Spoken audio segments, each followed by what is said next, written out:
With every passing day, hundreds and thousands came to him. His home became a mandir with a moving and loving, smiling and playful deity. Yes, it was him and only him who turned everyone's tears into streams of bliss.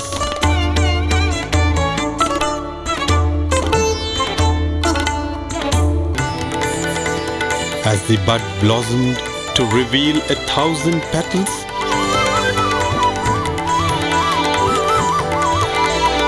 it can only be said that the fragrance of the first few years is unique.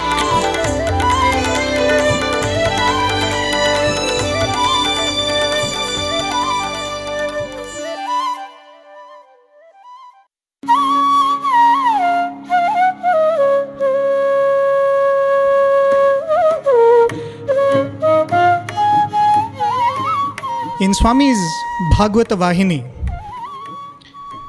Swami writes, it's spiritually very noble to sit in a place like an ashram or a temple and read the stories of the Lord. Swami goes on to say, even better than reading the stories of the Lord is to listen to those stories. And better than listening to those stories is if you have the chance to listen to those stories from narrators who have themselves been touched by the love of the Lord.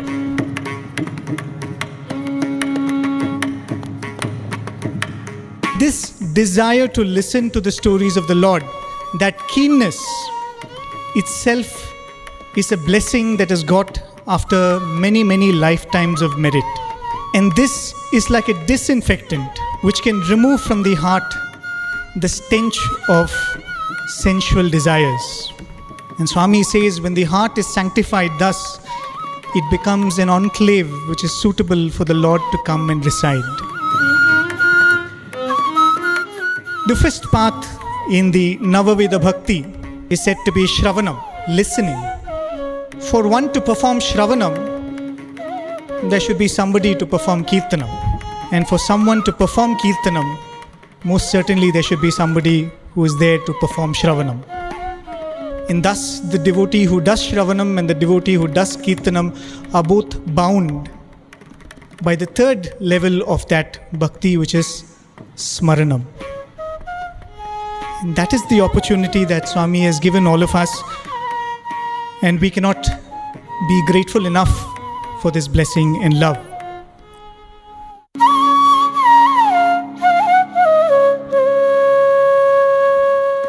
We are going to be talking about what is referred to in Swami's life as the Patha Mandiram days.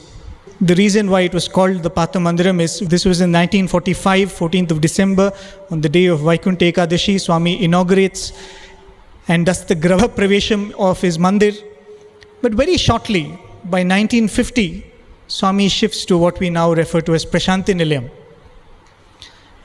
And the devotees would continue to stay in this mandir. They would get accommodated there, and they would very fondly refer to it as the Patha Mandiram.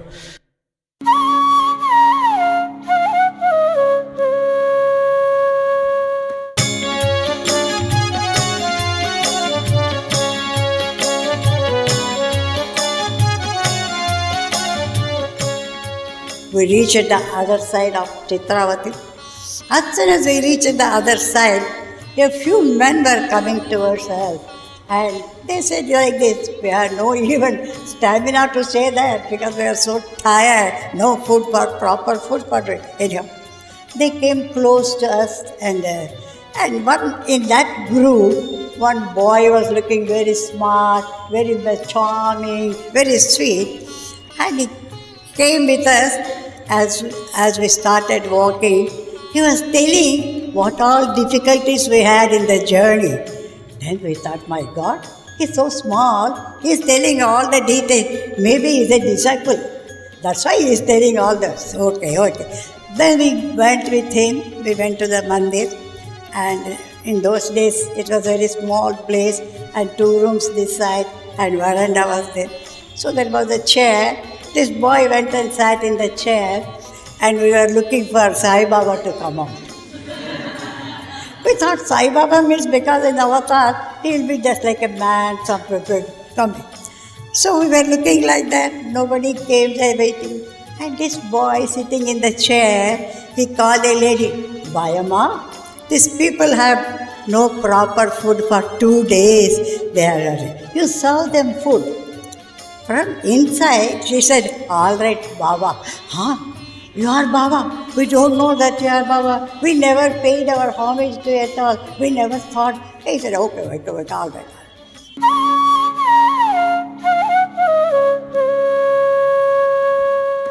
That is the Pata Mandir. It was then the Kotta Mandir because that was a new temple that had been built by the devotees for their Lord.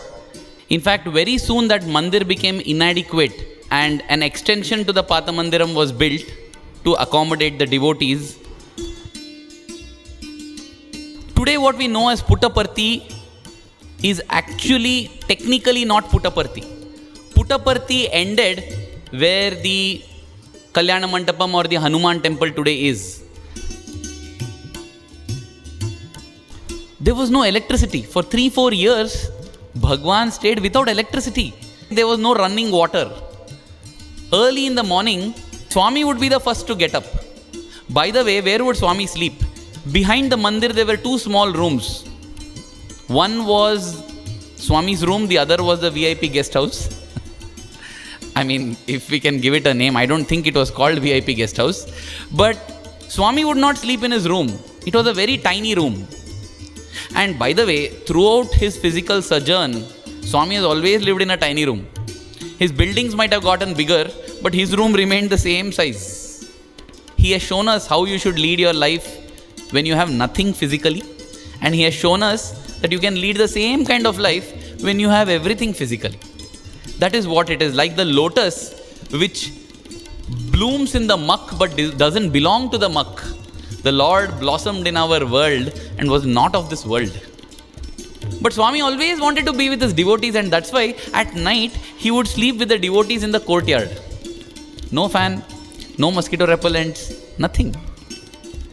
Sleep when all the insects have gone to bed and rise before they get up and begin their day. So Swami would sleep in the center of the courtyard. On one side the ladies, the other side the gents. In the corner of that courtyard was a well. See, when we say well, we imagine one structure where there is a wall, a circular or a square wall with a pulley with water. It was just a deep open pit. There was no wall, there was no pulley. People would directly throw in the vessels with the rope and pull out water. But that well also people did not use, devotees did not use. This well had manifested miraculously when Swami had told, dig at this spot, you will get sweet water. It was sweet drinking water in that well, but devotees did not use that because they felt if we use that and water spills over, it will come off to the area where the gents and Swami will sleep. So they didn't want to wet that ground. So they would go to the Chitravati to have their ablutions. But Swami would be the first one to get up at 3 a.m. And when he gets up at 3 a.m., he walks into his room. At that time, there would be some people who would get up to check what is Swami doing. Because as I said, these were the early years. People used to think that early morning Swami gets up and does something. That is where he is getting all these miraculous powers. He gets himself recharged. So there were skeptics even back then who would get up to see where is Swami going at 3 a.m. Swami would get up so that the others can begin their ablutions. That is what happens in the Bharatiya tradition when we sit to have dinner or lunch. Till the eldest rises, the others don't get up. So the elders, being sensitive to this, usually they quickly eat, finish their lunch and get up. In fact, when anybody travels with Bhagwan also, they would have noticed this. When we are dining with Bhagwan, Swami will finish his lunch or dinner within 5-10 minutes only.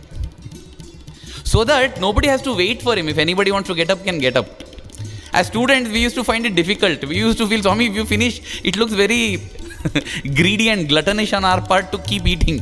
So please eat for 10-15 minutes, Swami, so we can also eat. Nice 20-30 dishes have been made, you know.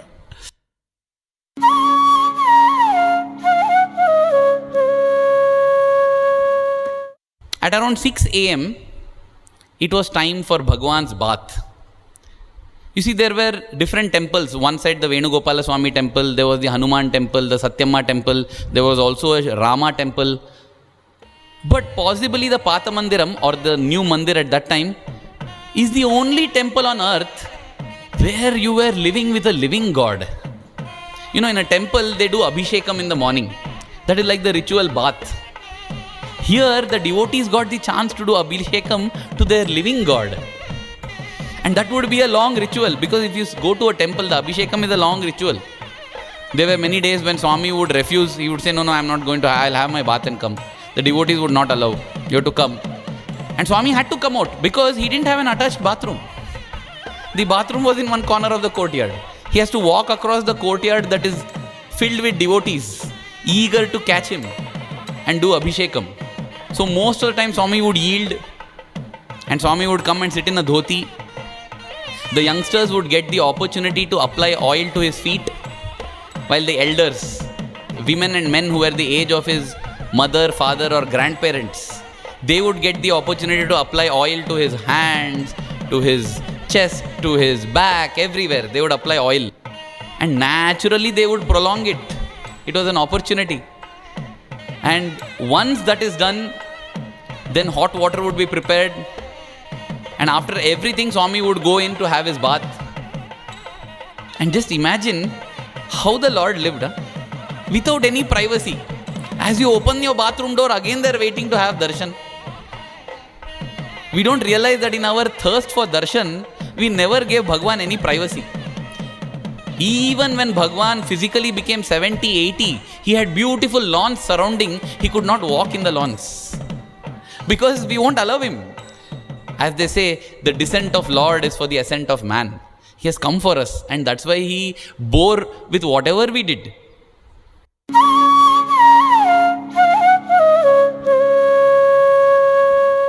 Then Swami's bath, after 2 or 3 hours, will be done. 9 o'clock, Swami comes fresh, bright, vibrant. Swami is always fresh and vibrant. But to see him after that bath, when you look at him, you're in awe, you're in wonder, and you're in a thrill. But he will come and talk to you like a dear friend. And everything is forgotten. He will come and sit on your bedroll. Well, did you sleep well? You got that dream, no? Don't worry. From tomorrow onwards, you won't get bad dreams. Like these things, Swami will come and speak. By this time, the ladies would have gone and started making some breakfast. If more devotees come, Swami, more devotees come, what to do? 1 coconut or little vibhuti there. That's it, Akshayam. Enough to feed everybody. Finally, you have to go and tell Swami, 10 vessels are left. Do enough, Swami, please. Let the food get over. So Swami not only had to materialize the food, he had to dematerialize it also, so that food doesn't get wasted. But during the breakfast, Swami would come. He would see what each lady is making. He will mix it all up, consume it, give it to everybody as prasadam. Sometimes, Swami's leelas would continue. As everybody digs into their upma, they will find chocolates inside. Somebody will find a locket inside it. Then, after breakfast, there's no agenda as such. So whoever wants to do Pada Puja can line up one by one. And they do Pada Puja to Swami. What is Pada Puja? They will bring a wicker chair, which was there. Swami will sit on the chair. And they will come and, wash Swami's feet, apply kumkum, chandan, haldi, chant whatever they wish. The Devi devotees will chant some Devi stotrams and mantras. And those who worship Lord Krishna will sing Krishna songs. Before washing Swami's feet, they would have applied sandal paste and kumkum to Swami's soles. They will make Swami place his sole on a handkerchief so that his footprints get imprinted there. That is their memory to carry. And then once that is done, they will wash Swami's feet completely and vacate the spot for the next group to come. And they will start with their... And this would go on 10, 10:30, 11, and Swami would then tell, others who are waiting, you sing some songs. Namasmarananandamu satya Sai Baba. Namasmarananandamu satya Sai Baba. Komalaga kamita. And bhajans would begin, and bhajans were not like these, We have 4-minute bhajan, 5-minute bhajan, short bhajan, long bhajan. Everybody knows it's not like that. It was genuine outpouring from the heart. Swami will look at a devotee and tell, okay, you sing now. and the devotee will start singing spontaneously. Each bhajan would last for half an hour, 40 minutes. Not bhajan session, bhajan. That was how the whole morning would be spent till lunchtime. And at about 11 o'clock, he said, come on, let us have bhajan. We are going to sing bhajans. Okay. So, in that mandir, what I told you there, in that mandir, Swami sat in the center and ladies one side and gents one side. I was sitting next to Swami, my brother was there, and we started singing bhajan. We started at 11 o'clock, 11:30, 12 o'clock, 12:30, 1 o'clock. It's still going on. My God, how long he is going to sing like this? Anyhow, at 1 o'clock, come on, we'll have Harti. So we had Harti. And like that, for hours together we used to do bhajan. Morning and evening also. We sit at about 8 o'clock. By the time we'll get up, it is 11 o'clock. And said so. And we thought, why is Swami giving so much importance for bhajans? Why is he singing for so many hours? Then afterwards, for singing for so many days, whatever Swami does, immediately you can't find the reason for that. Only later we can find the reason. After so many years, we felt, oh, Swami is doing hours together. There is a purpose behind it. There is a real result behind it. And he promoted devotion, dedication, and discipline. We came to that later.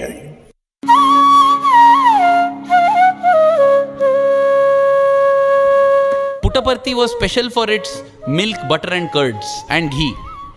So many times Swami would tell the devotees, I know you travelled all this distance not for me, you came for the curds over here. Because the devotees would relish and eat the curds. Much later, Professor Anil Kumar would narrate an incident of in Kodaikanal when they were all sitting with Swami and eating food.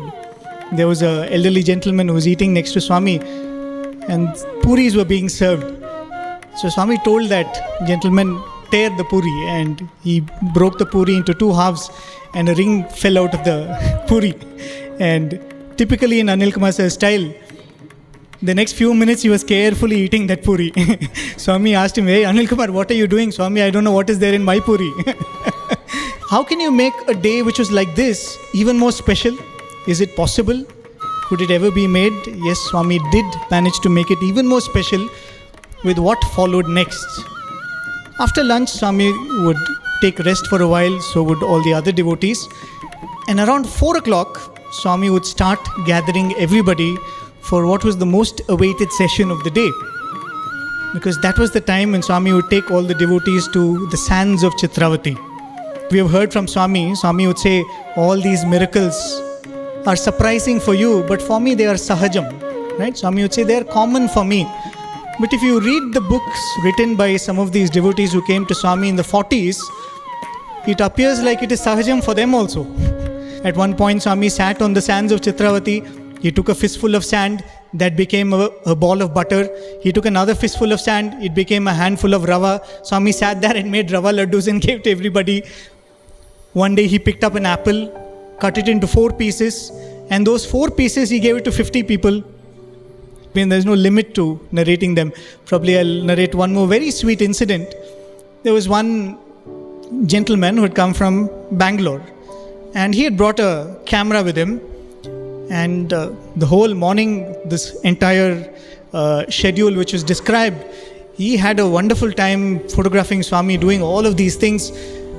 But the problem was, he had exhausted all his film by the time Swami went to Chitravati. So at around 4 o'clock, as I said, Swami gathers everybody, goes to Chitravati, and Swami tells him, hey, photographer, come here. I'm going to materialize on Shirdi locket. Come, take a photo. Otherwise, Swami was very, very shy when it came to photographs. The devotees would say the moment somebody would come for a photograph, Swami would start blushing. That day, some leela had to happen. So Swami said, hey, photographer, come, take a photo. So this person with a very sad face, he said, Swami, I have exhausted all my film. What do I do? Swami said, Ayo papam, no film. So Swami calls him. And Swami asks, what camera do you use? What specification of the film? what ISO, all that Swami asks. And then Swami waves his hand and produces the film which is perfect for the camera. And Swami gives it to him, Ipuduti, now you take. And Swami nicely poses the entire session. Beautiful photographs were taken. And then Swami looks at the photographer and Swami says, happy? I said, yes, Swami, very happy. Now give back my film, Swami says. So very hesitantly that man opens the camera and gives the film to Swami. So what does Swami do? Swami takes the film in his left hand, puts it behind his back, and with his right hand he starts giving the photographs. There was no dark room, there was no chemical required, there was no processing required. Swami gave the film and Swami was processing the film and giving the photographs. That was the surprise element in every Chitravati session.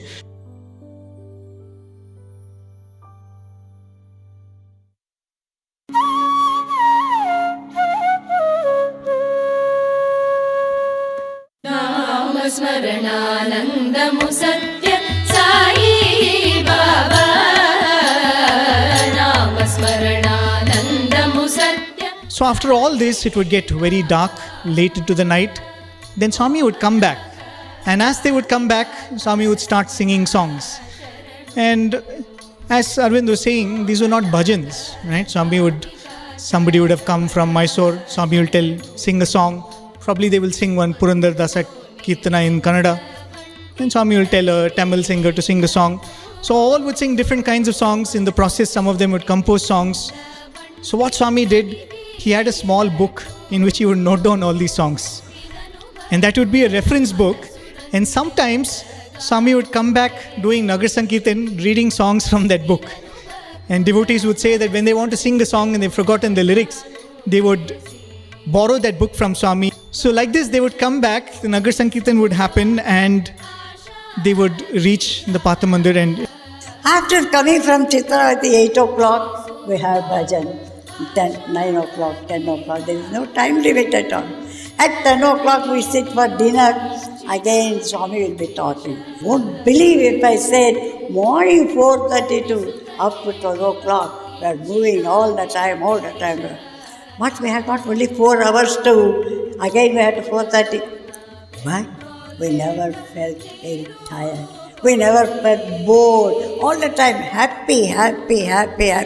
Singing. ನೀರು ಪೋಸಿ ದಾರಿ ನಡಿಪಿನ ಶೌರಿ ನೀವೇ ಪತಿ ರಮಣ.